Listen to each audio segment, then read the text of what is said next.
Hey guys, it's Victor here for KLGadgetTV, and I have in my hands one of the most powerful phones of 2019. The ASUS ROG Phone 2 has the best specs money can buy. I've got a chance to test it out, but is it worth your money? Is it overkill, or is it necessary for mobile gamers? Let's find out.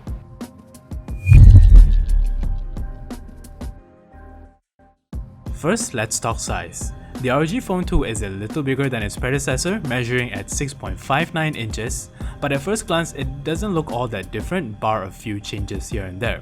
The back is still Corning Gorilla Glass with curved edges, and you'll see ROG branding and logo as well. The middle one lights up in RGB lights just like before. Do note however that this is the Elite Edition that comes with a gloss finish. The other Ultimate Edition will come with a matte finish. In terms of display, the ROG Phone 2 carries an AMOLED panel as well, but what's different this time is that it pushes a refresh rate of 120Hz. Scrolling and browsing on a 120Hz display feels just amazing. Everything is just that much smoother. You can of course switch it back to a 90 or 60Hz. Plus, it also supports HDR10, which means you get a fuller gamut of colors, and in terms of brightness, it gets up to about 600 nits, and that's more than sufficient for outdoor viewing. The phone is powered by the latest and greatest Snapdragon 855 Plus chipset, and Malaysian variants of the phone get 12GB of RAM as standard. The Elite Edition, which is what we have here, has 512GB of internal storage, while the Ultimate Edition has 1TB of storage. There's no expandable storage here, but really you won't be needing it. The phone runs on ROG UI based on Android 9, but I like this part. If you're not a fan of the edgy flair of the ROG UI, you can always switch it back to Zen UI, which will give you more of something similar to stock Android, at least in terms of aesthetics. Now I want to step away from performance just for a bit and talk about the double front firing speakers. They support DTS-X Ultra for surround sound delivery, and the speakers here are some of the best you will find on a smartphone today. There's depth to the bass, and the audio quality is generally quite crisp. The phone comes with an integrated equalizer, so you can tweak it to how you want it. It gets pretty loud as well, so you can hear footsteps on PUBG quite easily, giving you an important edge.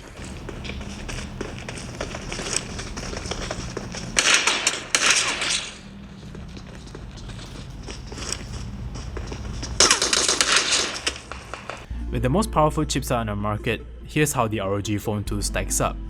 You can play games like PUBG on 60fps without a problem at all. Now this is where the new Air Trigger 2 comes in. The new and improved shoulder buttons now allow you to rest your fingers on them, and it only actuates when you put pressure. Over on Asphalt 9, it maintains a smooth 60 frames too, with rare stutters occasionally. This game will push your phone's temperatures to about low 40 degrees Celsius, so it gets pretty toasty.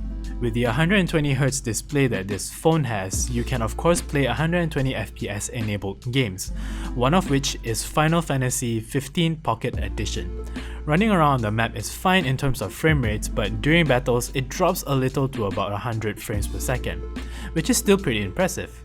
But the problem with running on 120fps is that the phone gets really hot, up to about mid 40s, even high 40s. The bumpers of the phone, which are made of aluminum, gets quite hot to the touch, while the back panel is bearable but it gets uncomfortable as well. But to sort of counter that is the Aero Active Cooler 2 that comes in a box. It attaches via a connector towards the side of the phone, and even though it doesn't quite cool down the phone a lot while you're gaming, you're supposed to use it out of the game. Just leave it there and let it do its work, and you'll be back gaming in a jiffy. One neat quirk however is that when you are gaming, the fans will blow and you'll feel a little bit of cool air hitting your fingertips, which makes it more bearable to hold the phone.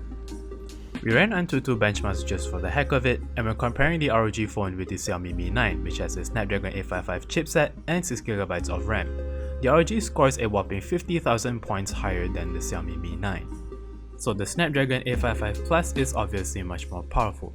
And looking at the performance rankings on Antutu's website, we see the ROG Phone 2 ranking number 1 at the time of writing, above the likes of Samsung Note 10 Plus with the Snapdragon 855 and the OnePlus 7 Pro with 12GB of RAM. So yes, if you're planning to get the phone, know that the ROG Phone 2 is arguably the most powerful phone that money can buy right now. Plus, if you need more power, you can always turn on XMode, which gives your processor a boost and clears unused apps. You get better performance at the cost of higher temperatures. But without it, the phone actually never struggled. There really wasn't an instance where I felt I needed more power than I already did. Plus, Game Genie lets you monitor temperatures and FPS, so you know if you really need extra juice. With all that power and a 120Hz display, the ROG Phone 2 can take up a lot of juice, but its massive 6000 mAh battery can keep the phone going for an entire day. The only time it really eats up battery was when I was gaming on max graphics for a few hours, either on 60 frames per second or 120. Drop it down to 30 FPS and you'll last the whole day. Regular browsing, navigating on a 120Hz display is fine, but you need to charge it just before you go to bed.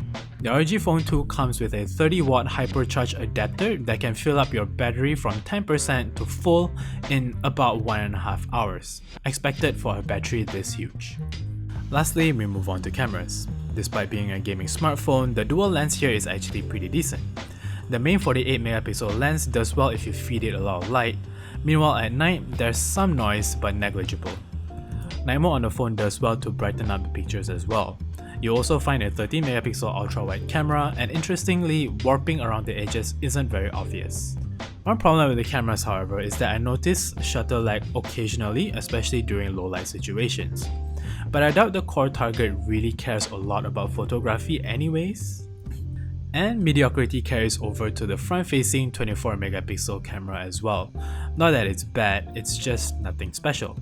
It works fine in broad daylight, but portrait shots suffer just a little. The bokeh effects will eat up pieces of hair and generally doesn't look all that great either. Again, people who spend all that money on the phone will not worry too much about camera performance. At the time of recording, the phone hasn't been officially launched in Malaysia yet, so we don't know the price, but we'll link it in the description box down below once it's officially launched. We reckon that it'll be priced below 4,000 ringgit, and for that price, the phone is actually a steal, but we'll have to wait and see. Now, with such a spec-heavy phone, a question has to be asked as to whether it's necessary or not.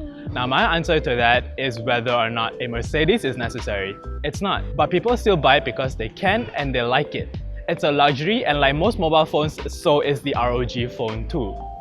But what you get for the price is one of the most powerful phones of 2019, if not the most powerful phone of 2019. With the specs that it carries at the moment, it will last you for at least 3 to 5 years ahead.